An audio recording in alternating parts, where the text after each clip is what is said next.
good news বন্ধু বান্ধৱীসকল আপোনালোকে ইমান দিন ধৰি প্ৰিপাৰেশ্যন কৰি আছে গতিকে এটা good news ADRE admit card official notification আহি গৈছে এইটো চাওক আপোনালোকে নটিচটো চাওক আপোনালোকে সকলোৱে ভালকৈ চাওক নটিচটো এইটো চাওক এইটো SLRCৰ ফালৰ পৰা দিয়া হৈছে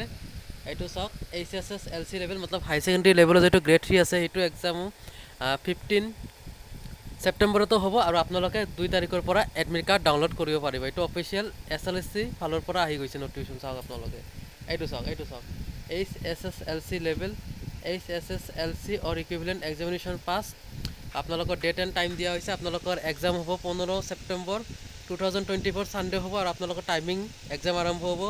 10:30 পৰা 11:30 লৈকে মানে 3 ঘণ্টা টাইম আৰু কাৰণ 150টা কুৱেশ্যন থাকিব গতিকে ঠিক আছে গতিকে আপোনালোকে কেনেকৈ ডাউনলোড কৰিব পাৰিব এইটো আপোনালোকে চাই লওক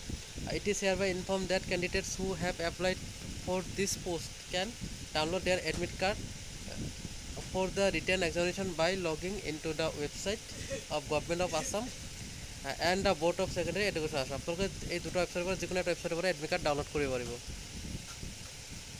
আৰু ফ্ৰম 11 AM of 2/09/2021 2 ছেপ্টেম্বৰত the candidate have to download and take print out their admit card মানে আপোনালোকে ডাউনলোড কৰিব পাৰিব আৰু প্ৰিণ্ট আউট কৰিব পাৰিব by using their application number আপোনালোকে এপ্লিকেশ্যন নম্বৰ যেটো এপ্লাই কৰিছে এই এপ্লিকেশ্যন নম্বৰ হয়তো আপোনালোকৰ মোবাইলত মেছেজেছ আছে নহ'লে আপোনালোকে প্ৰিণ্ট আউট কৰি ৰাখিছে এইটো এটা এপ্লিকেশ্যন নম্বৰ আছে এইটো আৰু পাছৱৰ্ড আপোনালোকে যেটো বনাইছে password use while filling of the forms for applying for the post the candidates have to produce hard copy of the admit card appear in the examination must follow